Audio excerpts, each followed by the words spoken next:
Қайырлы күн баршаңызға, менің каналыма қош келдіңіздер. Бүгін сіздермен өте оңай әрі жеңіл, бір дайындағаннан қолдарыңыздан келетін сырные палочки дайындайтын боламыз.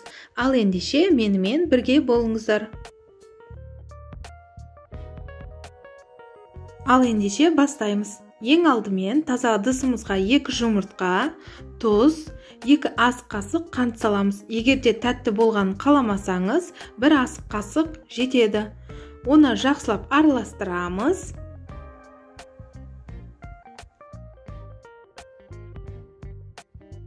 Араластырған массамызға 150 немесе 200 мл айран құямыз.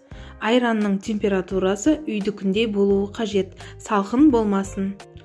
Келесі кезекте үккіштен ірімшігімізді өткіземіз. Ірімшіктің көлемі өзіңізге байланысты. Мен 400 немесе 300 грамдай саламын.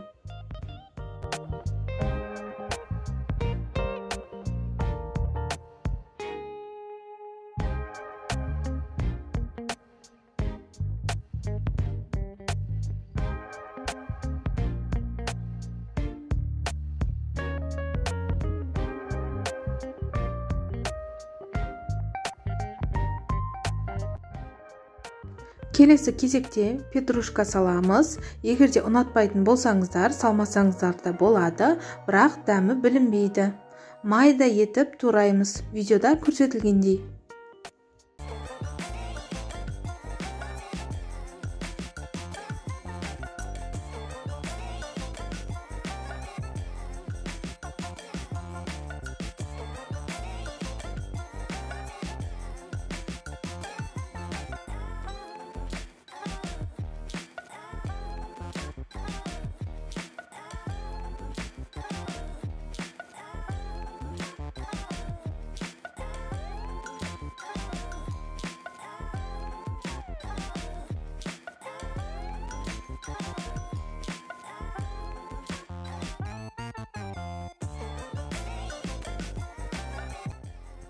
Петрушканы салғаннан кейін ұн саламыз және де қопсытқыш.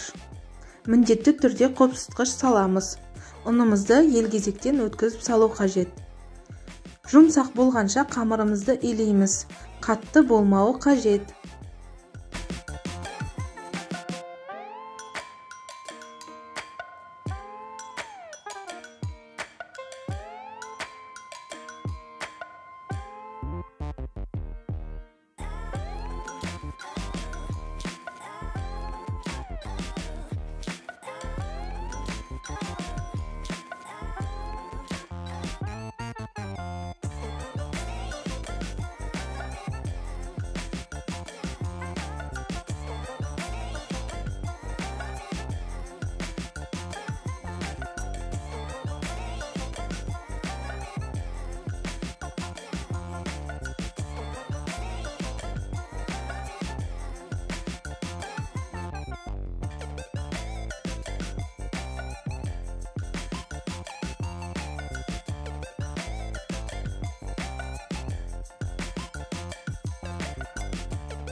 Дайын болған қамырымызды дөңгелек етіп жайып бірнеше бөлікке бөлеміз. Формасы әртүрлі болса да болады, өздеріңіздің қалауларыңызша.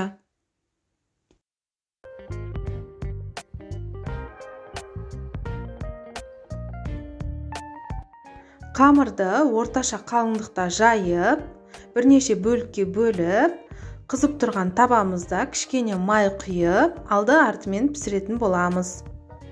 Қамырдың формасы өздеріңізге байланысты. Мен ұзын-ұзын бөліктерге бөліп пісіремін.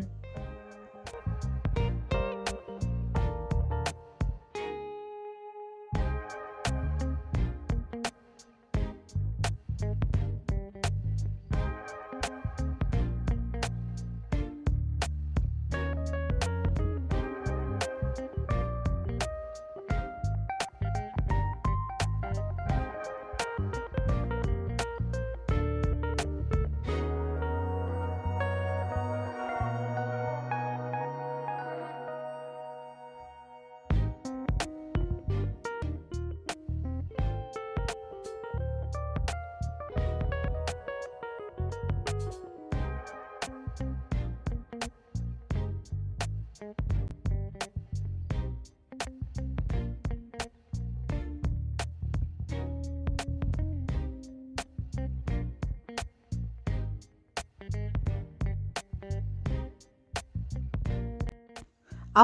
асты қызарғаннан кейін келесі бетіне аударып қызарғанша қуырамыз. Майды көп құймасаңыздар да болады, өзі көтеріліп, өте жұмсақ болып піседі. Астарыңыз дәмді болсын. Менің рецептім сіздерге ұнайды деген үміттемін. Менің каналымды қолдап, лайк, комментарий басып отырыңыздар.